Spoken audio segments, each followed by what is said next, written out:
Welcome to Manage to Engage, the podcast from clearandopen.com, dedicated to the evolution of you because businesses grow when people do. Serving leaders, managers, and people who will be, helping you reach excellence in your work and achieve your personal goals at the same time. Sign up for the free course at clearandopen.com. You see the Dunning-Kruger effect. When someone has a belief and they're presented with data, factual data that goes against the belief, the result is, vast majority of the time, they double down on the belief. So that means that the belief is obfuscatory to direct experience. Hi, it's Joseph, and thanks for tuning in to Manage to Engage, the podcast from clearandopen.com. In this second installment of a four-part series, we discuss belief and what happens when direct experience conflicts with what you believe. Beliefs are quite problematic in our world. Think about how many arguments, misunderstandings, and even wars start because of them. It's often cited that more people have been killed in the name of God than anything else, but more specifically, it's people's belief in God that they kill for. Why? Direct experience doesn't happen in the mind any more than your picture of the beach is your vacation. The mind is powerful and can be powerfully flawed. Our perception is easily distorted by what we think we know, but haven't actually experienced. In other words, what we believe. Is there a difference between a belief-based life and an experience-based life? Is one more useful than another? Keep listening to learn more. This episode is from a recent weekly member webcast. For more information about the many benefits of a clear and open membership and how to get the help you need in conversations just like this, please go to clearandopen.com. Thanks so much for listening. Now let's dive in.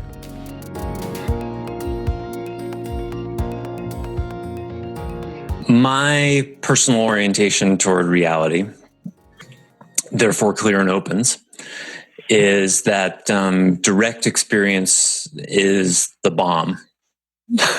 Okay. That direct experience is where it's at. And that any and all beliefs are merely placeholders on the way to gain a direct experience of something. So there are many people in the world who have a subscription to a belief that human beings are essentially good, for example, but don't necessarily experience that. And this is where it gets really tricky in the difference between direct experience and belief, because belief is a seductive substitute for direct experience. And here's how that often works. Belief is here. It's a mental body thing. But what happens is you can believe in something, let's say the essential goodness of human beings. You read that in a book or someone tells you, human beings are fundamentally good. You go, oh, really? I walk through my day and I see lots of people who seem like bad people. Yeah, but they're essentially really good. Well, I don't experience that. Yeah, but if you believe that, then maybe you'll start to experience that. Okay, I'll try that on as a lens. Okay, so now that person has a pair of belief glasses. They're trying to look through the lens of belief and trying to see the good in people.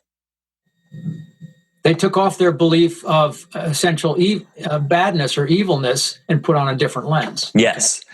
So now, if that person starts to experience the goodness of human beings, are they actually directly experiencing that? Or is the mental body belief distorting reality, causing them to experience the reality through the belief lens?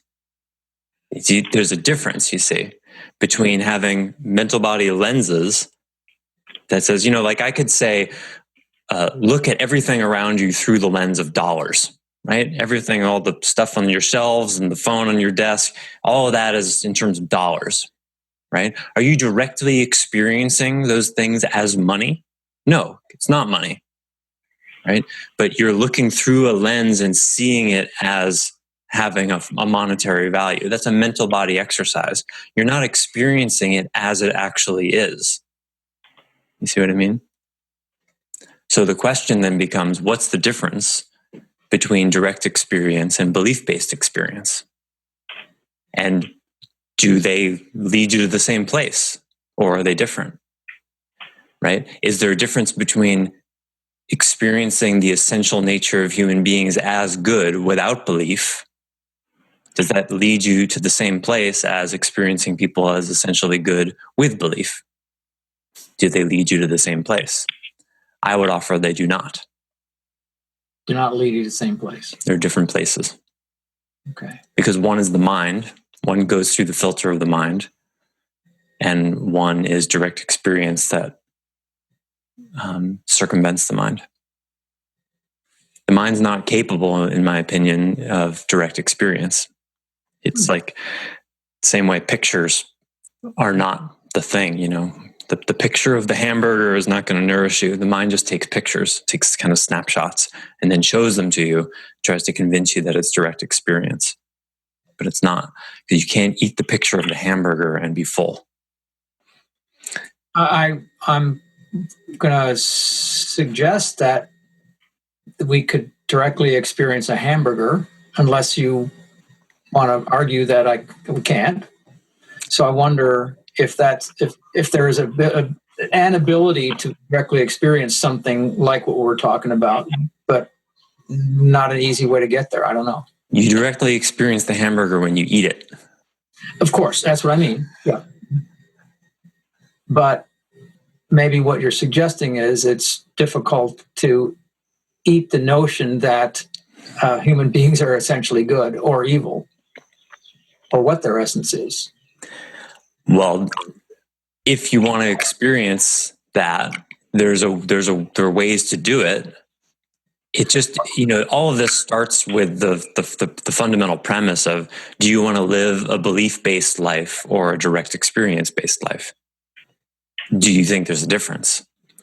Because I'm asserting that there is, but, you know, nobody has to believe that. Yeah, no, I see. I think I see what you're saying, and I would prefer most of the time to live an experience-based life. And I know that there are times when I don't, because I know that I deflect reality on a regular basis. Nice to see the distinction you're making about it, though. Yeah, and the argument I would make is it's very easy to see that beliefs are quite problematic in our world. Yeah, it is quite easy. You know, see the Dunning-Kruger effect. When someone has a belief and they're presented with data, factual data that goes against the belief, the result is the majority of the time, vast majority of the time, they double down on the belief, right? So that means that the belief in the vast majority of cases is obfuscatory to direct experience. Mm-hmm. Meister Eckhart actually said that the belief in God prevents your experience of it. About 500 or 600 years ago. It's a fascinating statement. You and I talked about this a few years back, didn't we? I remember, yeah. If I'm being careful, and I usually am, you'll never hear me say the phrase "I believe." ... I don't say it because I don't believe in belief. Okay. I don't see its usefulness. Right. It's a test. It's when you have a belief of something, you're testing something out. But there's a crossroads that happens when you take on an idea as a belief. You either take on the idea of the belief of like the mental body glasses. Okay, I'm going to look at the world this way because I've decided to believe that. And that's your end point. That's how most people relate to belief. Or to me, the healthy way of relating to belief is, I'm going to test this belief out. I'm going to take this on.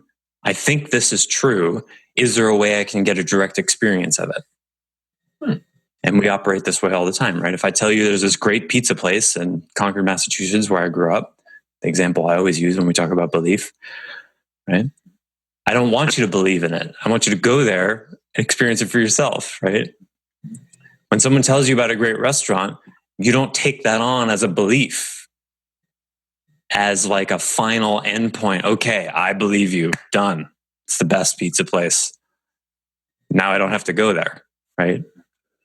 That's not how we relate to it. We go, oh, okay, I'm taking in that belief as a temporary placeholder for direct experience. And then you go there, and then you find out whether or not it is what you thought. We do this all the time.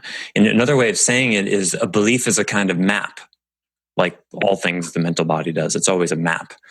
So when I tell you there's this great pizza place and you must try one of their strombolis, I get hungry just thinking about it.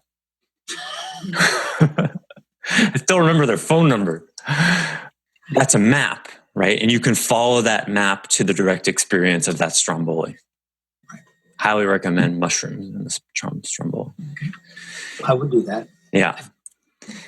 So it's a map, and then you give up the map when you experience the territory.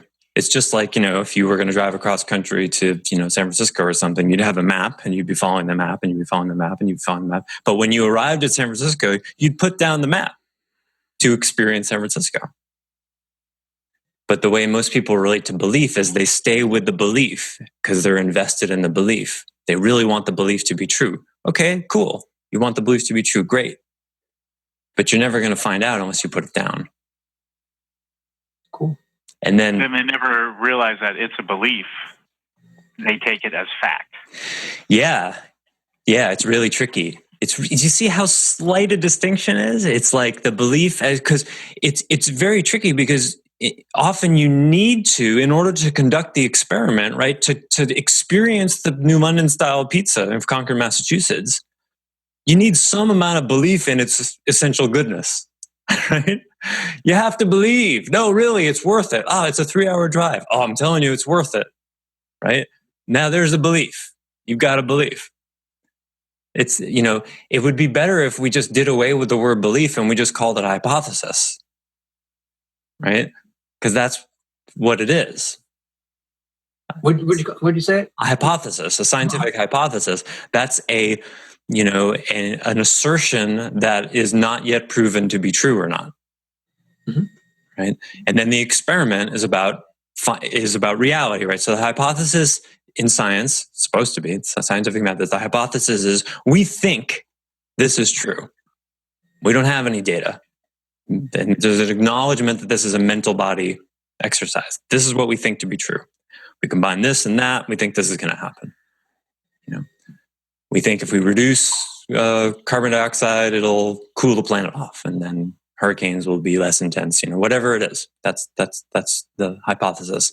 But there's an acknowledgement that this is a mental body, unproven idea. And then in the experiment, you move from map to territory. Okay, what experiment can we create that will demonstrate whether this hypothesis is true or not? This is the scientific method. Or falsify it. Or falsify it, right.